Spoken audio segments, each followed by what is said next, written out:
Are you strategic? The answer can make or break your business.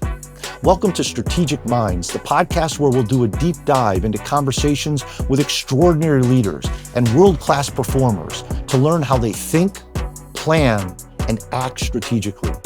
I'm your host, Rich Horwath, author of 8 books on strategic thinking, including my newest book, Strategic. And my vision is to teach the world to be strategic. Now, let's explore Strategic Minds. We're stuck. What do we do? I have no idea. You need a new strategy.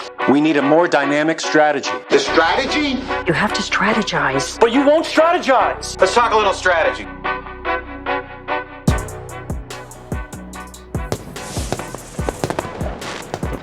Welcome to Strategic Minds.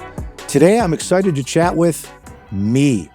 This is a solo episode today to finish up 2025, and I'm excited to share with you some learnings I've had this year. I've been blessed to work with several dozen companies and thousands of leaders, and obviously a lot of great guests that we've had this past year. So wanted to share with you some tips for you to be strategic in 2026, ways to finish up the year strong and then to start the year even stronger. Let's start with the word strategic. You know, we've got it obviously in the name of the podcast, Strategic Minds. But what does strategic really mean? You know, I've thought about it a lot over the last 10 years or so, and in the dictionary, strategic is defined as of or relating to strategy, which is not really too helpful. So in my research, the way I've defined strategic is possessing insight that leads to advantage. So strategic is possessing insight that leads to advantage. We hear the word strategic thrown around a lot in different meetings, conference rooms, and it's put in front of words to make them sound important. And if we stick to the real definition of strategic, possessing insight that leads to advantage, then we can see things like a strategic plan can be strategic because the plan contains insights. And again, insight I define as a learning that leads to new value. So as you move into 2026 and think about 2025, the first thing we want to do is really think about, are we being strategic? Meaning, are we entering each day with an explorer's mindset to uncover and discover new insights, new learnings that help us be better? As we finish up 2025, I wanted to share with you a way to think about the year in review. And I'll start with a tradition that our family does every Thanksgiving. So every Thanksgiving, after hopefully a wonderful meal, we sit down and we nominate our Turkey of the Year people. And what is the Turkey of the Year? So throughout the year, we're jotting down in our phone or on pieces of paper embarrassing, goofy, strange things that we did. And then when we get together for Thanksgiving, we read off all of those nominations and we vote on one person who was the Turkey of the Year, the person who did the most embarrassing, the goofiest thing that year. So locking keys in a trunk, walking into the wrong apartment at somebody's apartment building have won things in the past. So one of the reasons I bring that up is we think about the year in review. Oftentimes we're just thinking about successes, but we also want to think about the times maybe we weren't as successful. Maybe we weren't able to complete the project that we wanted to. Maybe something changed in a way that caused us to not be as successful as we wanted to be. Now, we don't have to call that a Turkey of the Year, but what we can do is think about what did we learn from that. In the military, they use the after-action review, which asks what happened in the engagement, how did it happen, and what would we do differently next time. So one of the things we want to think about as we do our year in review, and when I work with senior leadership teams, when we're doing workshops and coaching throughout the year, I'll often have those teams do a year in review. And when we do the year in review, really what we're trying to do is think about a couple different things. The first one is team achievements. So we want to recognize success. What did success look like from a team perspective? Then we also want to think about individual achievements. So what were some of the things that we did that were successful from an individual perspective? Maybe it was financial goals that we reached. Maybe it was leading our team. Maybe it was changing the culture, whatever that might be. Then we also want to think about what's working. So as you think about 2025, what worked this year? What were some of the things that were successful, some of the things that you'd like to continue doing? On the flip side, we also want to think about what's not working. What were the things that weren't as successful for us this past year? Then we also want to identify what changes do we need to make moving into the next year. So again, if we're going to be strategic, have insights, learnings that lead to new value, we also want to make sure that those insights are around what are the changes we're going to make so we're not wedded to the status quo. Then we want to identify what were some of the top learnings or insights that we had this year. And again, one of the things to consider is a lot of leaders I'm working with now are creating accountability for insights or learnings. Then we want to think about what are the top 3 priorities for next year. As we finish up the year, we jump into the next year, there's a flurry of activity. So unless we've identified and called out those top priorities, it's very easy to start to get swayed, almost like a riptide, pulling us out into waters that we don't want to be in because we haven't identified those top 3 priorities. And then one other thing I recommend as I share this form with leaders I'm working with is, what's your theme or what's your rallying cry for the new year? It's helpful not only to have goals and priorities, but what's that intrinsic motivator, that thing that's going to get you and your team excited for that new year? So think about what might be a theme for new year. Maybe it's something like iron sharpens iron. So, this year we're going to all work to sharpen each other, to help each other be better. So that could be one. The other thing we want to think about then as we move into the new year, once we've evaluated this year, 2025, is what are some of the tips or techniques to help us be strategic? So I've identified 10 that I'm going to share with you to help you be strategic in the new year. The first comes from somebody I interviewed, and they actually will be out this early this year, Jim Lair, human performance psychologist, and he talked about the importance of managing our energy, not just our time, but our energy. So we need to ask ourselves, are we showing up each day, both professionally and personally, with the right level and the right positivity of energy? And when we think about energy, it's 4 areas: mind, body, spirit, and emotion. So really, as you enter the new year, you want to think about, what are you doing to invest time to create energy from a mind, body, spirit, and emotion perspective? So the second tip that builds on that is around morning rituals. I'm a big believer that we don't want to start the day in reactive or defensive mode. We want to start the day more offensively. And how do we do that?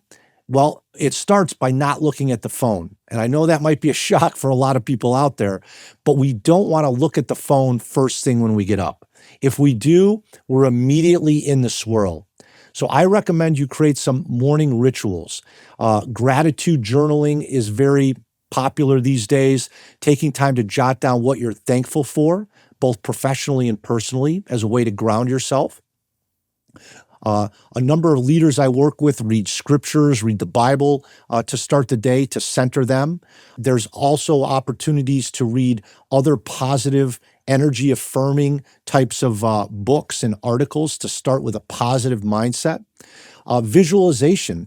I created a mental workout for leaders that I work with to do in the morning. Part of the mental workout is creating an identity statement. So who do you want to be today? And then visualizing. So taking a minute or 2 to visualize yourself throughout the day, acting and behaving the way you want to. And then meditation is also very popular as well, spending 5, 10, 15, 20 minutes meditating, really just closing our eyes and focusing on our breath as a way to center ourselves for what's to come throughout the day. So again, tip number 2 is morning rituals. Tip number 3 is really around how we're using our time. We talked about the importance of energy before, but tip 3 is really around how do we best use our time. So there's 3 elements I'll share with you. Monotasking, and monotasking, we know multitasking, it's opposite, right? Multitasking is when we're trying to do lots of things at the same time. Monotasking is really about saying, look, I'm going to commit myself for the next 5 minutes, 15 minutes, 2 hours to doing this one thing. I'm not going to allow any distractions. I'm not going to get pulled in any other directions. I'm going to stay locked in on this task for the set amount of time. And again, it can be for 5 minutes, 15 minutes, whatever you desire. But monotasking has been proven to be much more productive than multitasking. The second one of this tip is batching. So this is really just putting like-minded tasks together in your day. So one example might be if you're a leader and you do one-on-one meetings, instead of spreading those out throughout the week, pick a Wednesday morning or a Thursday afternoon and do the one-on-one meetings then. The main reason that we burn out as workers is because not the amount of work, but the number of mental transitions that we're going through each day. So batching, putting like-minded tasks together can reduce that. And then the third element is scoring. So one of the things I recommend when I'm working with leaders, strategic coaching, is ask them to score their interactions, specifically meetings, on a scale of 0, which is no value, and 3 is high value. So go throughout your day for a week or two and score your interactions from 0 to no value, 3 to high value.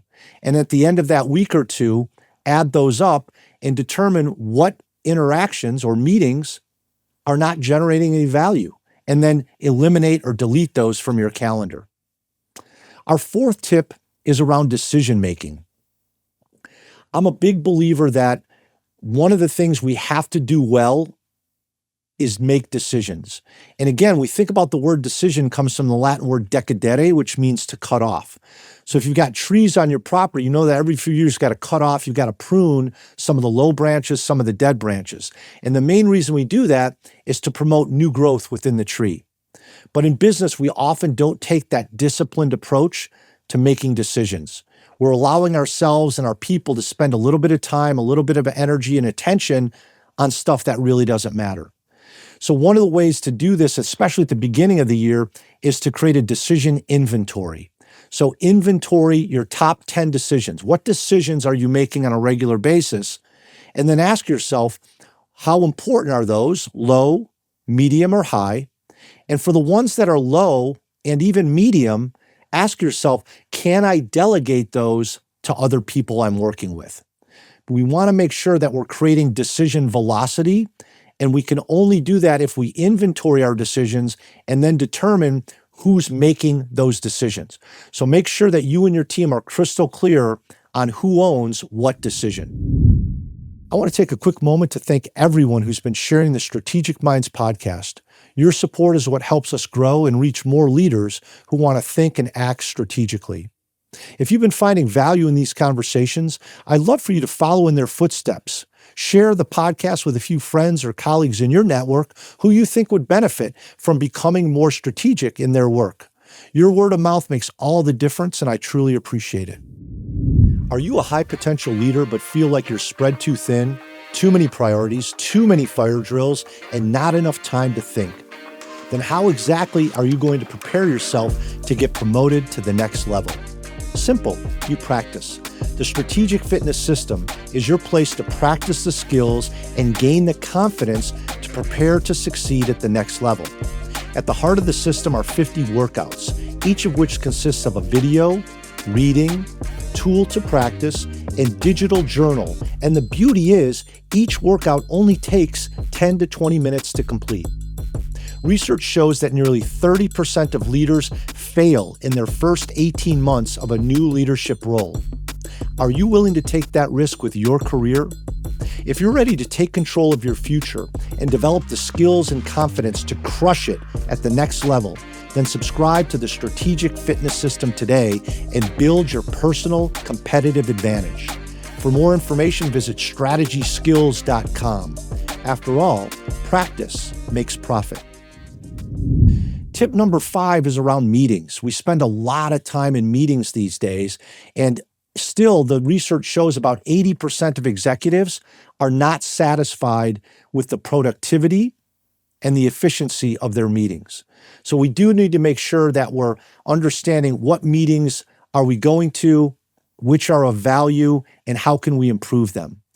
One of the exercises I work with leadership teams is around a meetings audit. So we'll actually go through, we'll document all the meetings that they have. We'll document the length of time, the intent of the meeting, who's attending the meeting, what the results of the meeting have been. And then we'll look to either consolidate meetings, so put several together. We'll look to shorten meetings, maybe cut those in half. Bob Iger, the CEO of Disney, when he came back the second time, he told his assistant, take all of the meetings on my calendar and cut them in half. And then after a couple of weeks, he found that most of the meetings cut in half were enough time to cover the topics. So really think about your meetings, do an audit, and determine how can you improve those meetings, and do the people attending those actually really need to be there. The sixth tip is around competition. Again, we never want to be driven by the competition, but we do want to have an awareness of what the competition is doing as it relates to value in the market. So again, when we think about competition in the market, we want to think about how are they shaping the perception of value. You think about a company like Amazon has shaped all of our perceptions on what delivery time should be, right? If I order something in the morning, there's a chance I could have it in the afternoon. But if I'm buying a piece of furniture, I've got to wait 3 months. So competition can definitely change our perception of value. So again, we don't want to react to the competition, but we want to be aware of them, understand how they're shaping value, and then ask ourselves, do we need to do something differently? Tip number 7 to be strategic in 2026 is around process mapping. Through our days, we go through lots of different processes, but a lot of the leadership teams I've worked with haven't really visually mapped those processes out to determine, are these processes the way that we want them to be? Meaning, does the current state equal the ideal state? And if it doesn't, then we can visually map those out, and we can do it from left to right. And I actually like to draw a dotted line down the middle and put things above the dotted line that our customers can see. And customers can be external or internal, and stuff below the dotted line that is invisible to the customers. So then let's map out each process that's important and determine, is this working optimally? Are there any bottlenecks in the process? And what could we do differently or better to make it a more effective way to achieve what we're trying to achieve? Number 7 is use the 3A strategic framework. I developed the 3A strategic framework about 15 years ago, and it's been really a key tool to help leaders in all areas, all industries, be strategic. And the 3A's are acumen, allocation, and action. Acumen represents insight. We talked earlier about insight as a learning that leads to new value. So we want to create accountability for insights for ourselves and for the people that we work with. Why?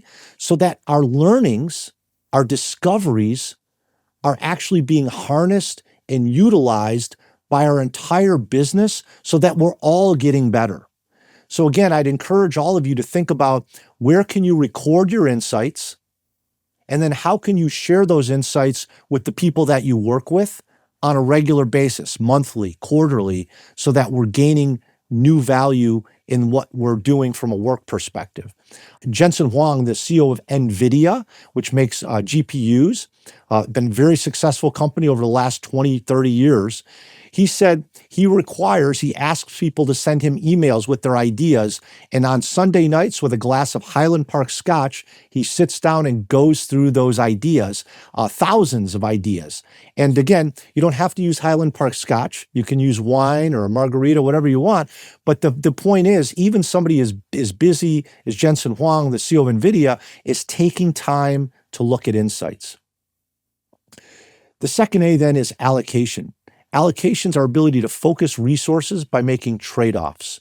And again, when we make a trade-off, we're determining, here's where we're going to focus, and these other opportunities, even though they may be positive, we're not going to put our time and energy into.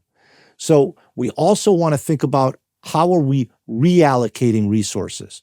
Research by McKinsey shows that the number one driver of revenue growth is the reallocation of resources throughout the year from underperforming areas to ones with greater performance. So again, on a monthly basis, quarterly at the least, think about how should I reallocate my time, my attention, my people, and my budget. And if we do that, we're going to be ahead of the roughly 92% of leaders that only reallocate resources once a year.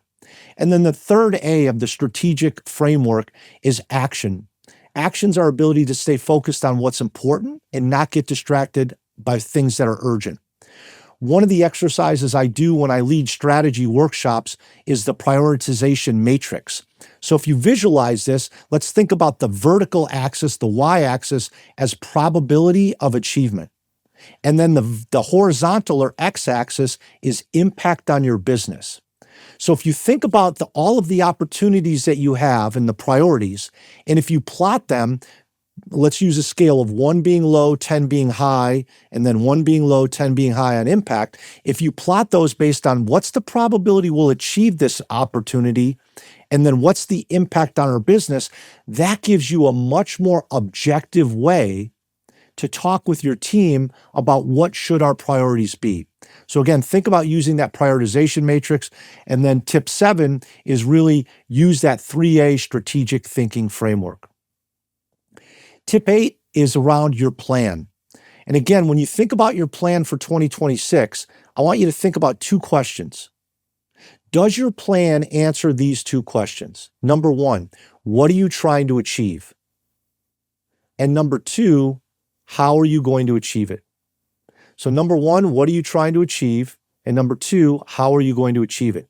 I look at roughly 300 to 400 plans a year, and I'd say probably 60% don't clearly and concisely answer those 2 questions. What are we trying to achieve?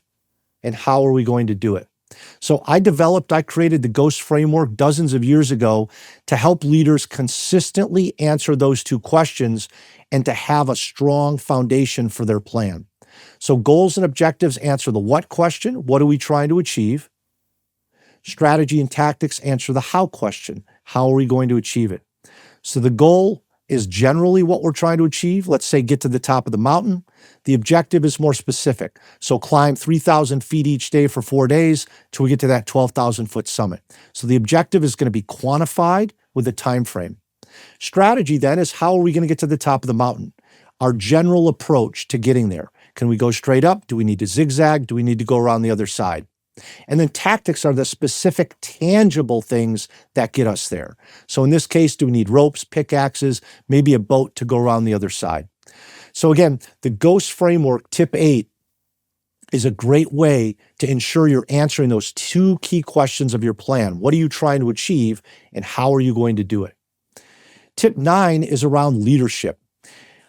As I mentioned, I'm blessed to work with thousands of leaders each year. And one of the things I see from the best leaders is that they have leadership principles.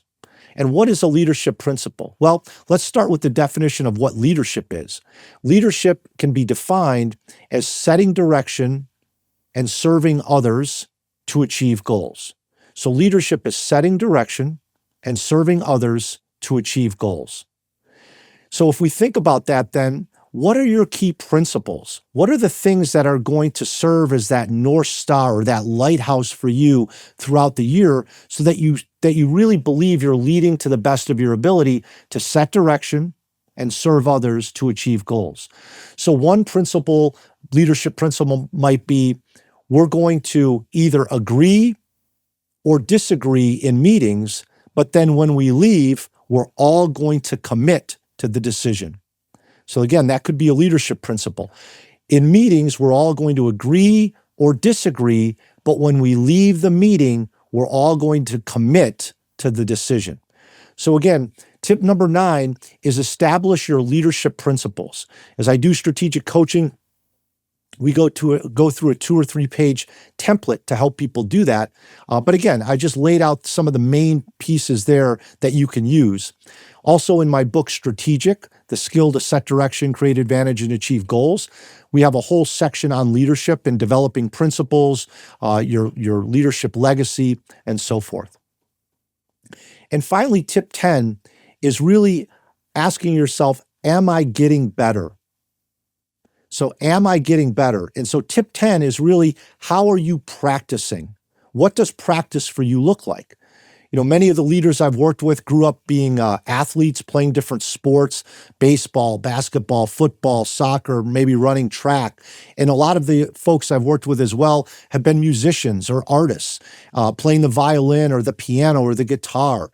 And one of the things that all of those folks can relate to is that it takes practice, right? It takes a lot of practice to become our best. But there seems to be a point when people get to that senior director or VP level where they stop practicing. And again, leaders are not like fine wine. We don't just get better with age. We do indeed have to practice. So tip 10 to be strategic this year is really think about, what do you need to practice? And how can you practice to become better? I mentioned the book Strategic that I came up with, wrote a few years ago. I've also developed the SQ, or the Strategic Quotient Assessment. We've heard of IQ, measures intelligence. EQ measures our emotional intelligence. Well, SQ helps us assess our strategic intelligence. So the way that we think, plan, and act strategically. So if you're trying to baseline where you are strategically, you can use the SQ assessment. I also built and designed the Strategic Fitness System as a way for you to practice. And again, there's 50 workouts. So the workouts are grouped in areas like strategy, leadership, organization, innovation, communication. And they're typically 5 to 10 minute workouts. And those 10-minute workouts typically feature a video, a book chapter, a tool to practice with, and then a link to an insight journal where you record your learnings. So the Strategic Fitness System does give you a platform to practice a lot of the strategic leadership skills that you might be wanting to get better at. And again, there's lots of other ways to practice, but the key for tip 10 is really think about, what do you need to practice to be the best version of yourself this next year? Any insights? You play to win the game. Any further insights? You don't play to just play it. Insightful. I want winners. I played the game to win. I want people that want to win. It's very insightful. Our Winsight then, we close typically with our Winsight or idea for advantage. Especially around the holidays, we think of Dr. Seuss, and who wrote the great book, How the Grinch Stole Christmas. And there was a famous television show back in the early 70s, The Grinch, and made it into a full-length movie as well. But one of the things I thought about in the past was, if Dr. Seuss was a strategist, how would he approach strategy? What would he have said? So our Winsight or idea for advantage is Dr. Seuss's I am strategic. I am strategic. Strategic I am. Do you like to think strategically? I do not like to think strategically, not in an office, not in a tree. It's more fun to think tactically, stuff I can touch, stuff I can see. I do not like to think strategically. I haven't the time to be so leisurely. Setting good plans I'll leave to others. Got to check my iPhone even in bed under the covers. No, I do not like to think strategically. I prefer the adrenaline rush of mindless reactivity. You do not like to think strategically, so you say, try it, and you may. Say, I do like to think strategically. While others around me only fight fires, I focus my resources, taking the business higher. I schedule time just to think. Now my goals and strategies are in perfect sync. Strategic I am. And remember, as we move into the new year, new growth comes from new thinking. Thank you for listening to today's episode of Strategic Minds. I hope this conversation gave you some valuable insights that you can apply to your business and put into action. If you found this episode helpful, we'd greatly appreciate it if you'd leave a short review, maybe even a 5-star review on your podcast player. And thank you to everyone who's been sharing the podcast. Your support really helps us grow and make the world a little bit more strategic. If someone in your network could benefit from this conversation, please feel free to share it with them. If your team is ready to strengthen its strategic thinking and planning skills and get beyond the day-to-day tactical grind, visit strategyskills.com. There you can explore our workshops, online courses, strategic coaching, free Strategic Thinker newsletter, and my latest book, Strategic. You can also take your leadership development to the next level with the Strategic Fitness System, our state-of-the-art executive development platform. Until next time, remember, be strategic to be your best.